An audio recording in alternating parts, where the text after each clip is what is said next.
नमस्कार दोस्तों, आप सभी का हमारे YouTube के न्यू बिगनिंग क्लासेस चैनल में बहुत बहुत स्वागत है।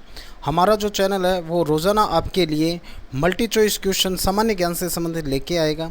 यदि आप किसी भी एसएससी, रेलवे, बैंक या किसी अन्य एग्जामिनेशन की तैयारी कर रहे हैं तो हमारा वीडियो ज़रूर देखिए। चलिए क्वेश्चन नंबर फर्स्ट देखिए। सूर्य तथा पृथ्वी के बीच न्यूनतम दूरी कब होती है? 22 दिसंबर को, 21 जून को, 22 सितंबर को या फिर 3 जनवरी को? सूर्य तथा पृथ्वी के बीच जो न्यूनतम दूरी होती है वो 3 जनवरी के दिन होती है। सेकंड देखिए, जब पृथ्वी सूर्य से न्यूनतम दूरी पर होती है तो पृथ्वी की इस अवस्था को किस नाम से जाना जाता है? अपसौर नाम से, उपसौर नाम से, अपभू नाम से या उपभू नाम से? जब पृथ्वी सूर्य से न्यूनतम दूरी पर होती है तो ऐसी अवस्था को क्या कहा जाता है? उपसौर अवस्था कहा जाता है। और जब अधिकतम दूरी पे होती है तो ऐसी अवस्था को अपसौर अवस्था कहा जाता है। क्वेश्चन नंबर थर्ड देखिए, सूर्य से पृथ्वी की अधिकतम दूरी कब होती है? 4 जुलाई को, 30 जनवरी को, 22 सितंबर को या फिर 22 दिसंबर को? सूर्य से पृथ्वी की अधिकतम दूरी 4 जुलाई को होती है और इस अवस्था को क्या कहा जाता है? अपसौर अवस्था कहा जाता है। नंबर 4 देखिए, पृथ्वी की अपनी दूरी पर घूमने की गति कब सर्वाधिक होती है? 4 जुलाई को, 30 जनवरी को, 22 सितंबर को या फिर यह सदा समान रहती है? तो जो पृथ्वी है वो अपनी दूरी पर घूमने की गति उसकी हमेशा ही क्या रहती है? समान रहती है। पृथ्वी अपनी दूरी पर पश्चिम से पूर्व दिशा में 1610 किलोमीटर प्रति घंटा की एक समान गति से घूर्णन करती है। क्वेश्चन नंबर 5 देखिए, सौर दिवस और नक्षत्र दिवस के विषय में कौन सा कथन सही है? दोनों की अवधि समान होती है, या फिर सौर दिवस की अवधि नक्षत्र दिवस से अधिक होती है, या सौर दिवस की अवधि नक्षत्र दिवस से कम होती है, या दोनों के मध्य कोई संबंध नहीं होता? तो देखिए, जो सौर दिवस होता है वो 24 घंटे का होता है और जबकि नक्षत्र दिवस होता है वो 23 घंटे 56 मिनट का होता है। तो इसका आंसर क्या होगा? सौर दिवस की अवधि नक्षत्र दिवस की अवधि से अधिक होती है। देखिए, निम्नलिखित में किन के बीच की औसत दूरी को खगोलीय एकक कहा जाता है?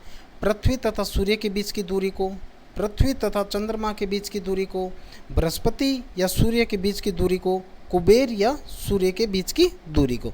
तो पृथ्वी तथा सूर्य के बीच की दूरी को खगोलीय एकक कहा जाता है। तो नंबर 7 देखिए, पृथ्वी में सितारों की दूरी को किस इकाई में नापते हैं?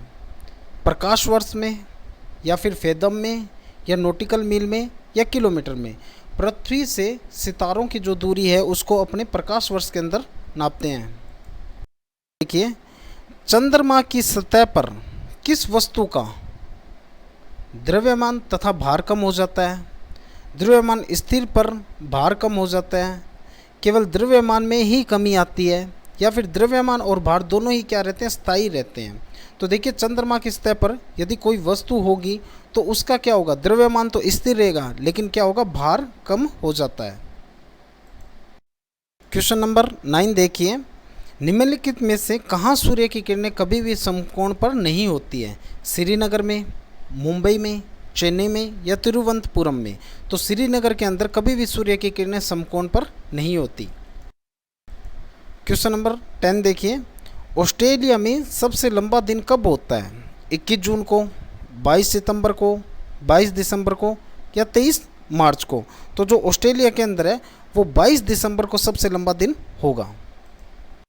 क्वेश्चन नंबर 11 देखिए, ग्रीष्म काल में निम्नलिखित में से किस स्थान पर दिन सबसे लंबा होता है? मुंबई में, श्रीनगर में, चेन्नई में या कलकत्ता में? तो ग्रीष्म काल के दिन समय चेन्नई के अंदर सबसे लंबा दिन होता है। अगला क्वेश्चन देखिए, छोटे से छोटे रास्ते से यात्रा करने के लिए एक व्यक्ति को किसका अनुसरण करना चाहिए? पवनों का, नदियों का, अक्षांश रेखाओं का या फिर देशांतर रेखाओं का? तो न्यूनतम दूरी तय करने के लिए किसी भी व्यक्ति को हमेशा देशांतर रेखाओं का अनुसरण करना चाहिए। अगला क्वेश्चन देखिए, आयतन के दृष्टिकोण से वायुमंडल में सबसे महत्वपूर्ण गैसें हैं नाइट्रोजन व मीथेन, नाइट्रोजन व ऑक्सीजन, ऑक्सीजन व कार्बन डाइऑक्साइड, हाइड्रोजन व कार्बन डाइऑक्साइड। तो आयतन की दृष्टि से वायुमंडल में जो सबसे महत्वपूर्ण गैसें हैं वो है नाइट्रोजन व ऑक्सीजन। जो नाइट्रोजन है वो वायुमंडल के अंदर 78% तक उपस्थित है, जबकि ऑक्सीजन 21% वायुमंडल में उपस्थित है। क्वेश्चन नंबर 14 देखिए, अधिकांश मौसमी घटनाएं किस मंडल में संपन्न होती है? समताप मंडल में, क्षोभ मंडल में, क्षोभ सीमा में, या फिर आयन मंडल के अंदर। तो अधिकांश जो मौसमी घटनाएं होती हैं वो आपके क्षोभ मंडल में संपन्न होती है।